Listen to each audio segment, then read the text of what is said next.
तो आइए दोस्तों, आज के इस वीडियो में जानते हैं 10th क्लास के सोशल साइंस के जितने भी वीवीआई सब्जेक्टिव क्वेश्चन है जो आपके एग्ज़ाम में लगभग 99% पूछे जा सकते हैं। और हाँ, आप लोग वीडियो को बीच में ही छोड़कर नहीं देखिएगा, न तो आपके समझिए कि 35 नंबर आपके हाथ से चला जाएगा।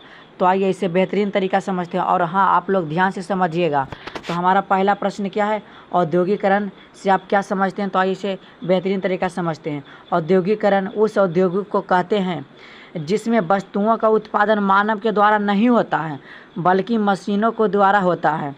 औद्योगिकरण में वस्तुओं का बड़े पैमाने पर उत्पादन होता है। बड़े पैमाने पर वस्तुओं का उत्पादन होने के कारण इनकी बिक्री के लिए बाजार की आवश्यकता पड़ती है। इसके लिए अच्छी सड़क तथा रेलों की व्यवस्था आवश्यक है। इन माध्यमों से कारखानों तक कच्चा माल पहुंचाया जा सकता है।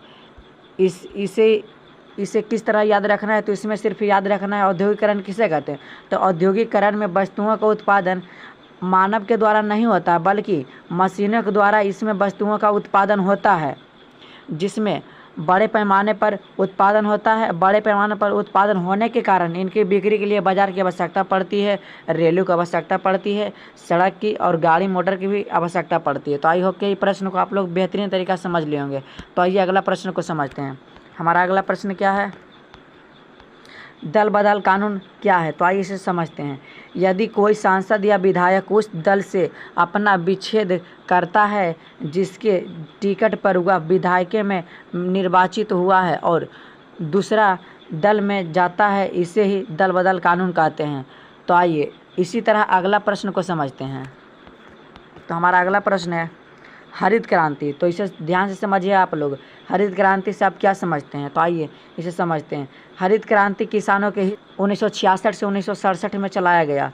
तो हरित क्रांति कब चलाया गया? तो 1966 से 1967 में चलाया गया, जब लोग एक एक अनाज के लिए तरस गए हैं, खाने के लिए कुछ भी नहीं था। तब स्वामी एस नाथन ने मैक्सो देश के लिए रवाना हो गए और वहाँ से गेहूं का बीज लाए।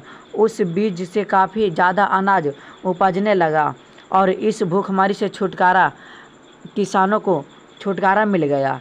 इसी को ही हरित क्रांति कहते हैं। तो इसमें याद रखना है कि हरित क्रांति किसानों के हित के लिए चलाया गया था। कब? तो 1966 से 1967 में चलाया गया, जब लोग एक एक अनाज के लिए तरस गए, उनके पास कुछ भी नहीं था खाने के लिए। तब स्वामी एस नाथन ने मैक्सो देश के लिए रवाना हो गए और वहाँ से एक गेहूं का बीज लाएं, जिससे काफ़ी ज़्यादा अनाज उपजने लगा और इस भूखमरी से किसानों को छुटकारा मिल गया।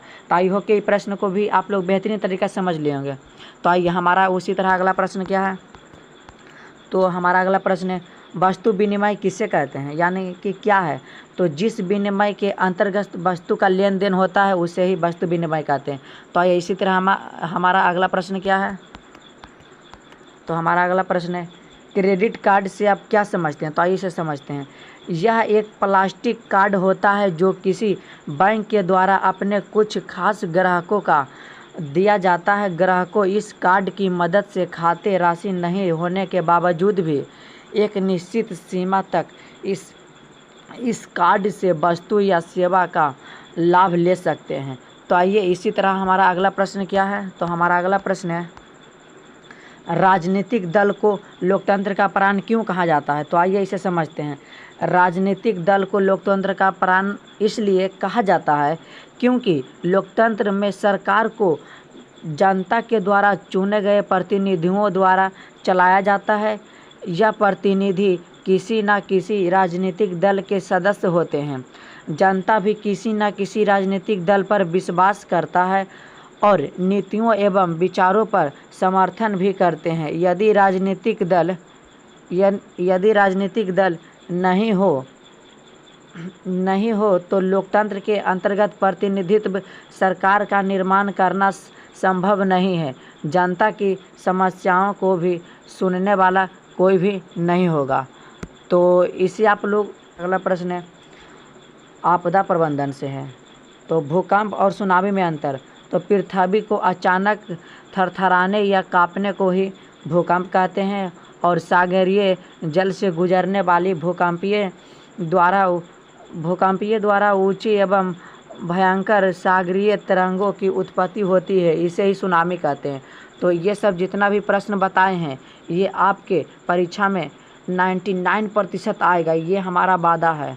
तो अगला प्रश्न हमारा क्या है, एक प्रश्न और है, ये है बुर्जुआ वर्ग की उत्पत्ति कैसे हुई, तो इसे समझते हैं। बुर्जुआ वर्ग की उत्पत्ति औद्योगिकरण के फलस्वरूप ब्रिटिश सहयोग से भारत के उद्योग में पूंजी लगाने से हुई। बाद में यही वर्ग अंग्रेजों की उपनिवेश एवं शोषणकारी नीति के खिलाफ हो गए। तो आई होप कि ये सब प्रश्न आप लोग बेहतरीन तरीका से समझ लेंगे। और इसी तरह के क्वेश्चन पाने के लिए हमारे चैनल को सब्सक्राइब कर दें। और इसके भी आंसर अगर आप लोग चाहते हैं तो आप लोग इसी वीडियो के डिस्क्रिप्शन में इस वीडियो का लिंक मिल जाएगा, आप लोग वहां पे जाके इसी तरह के क्वेश्चन को देख लीजिए।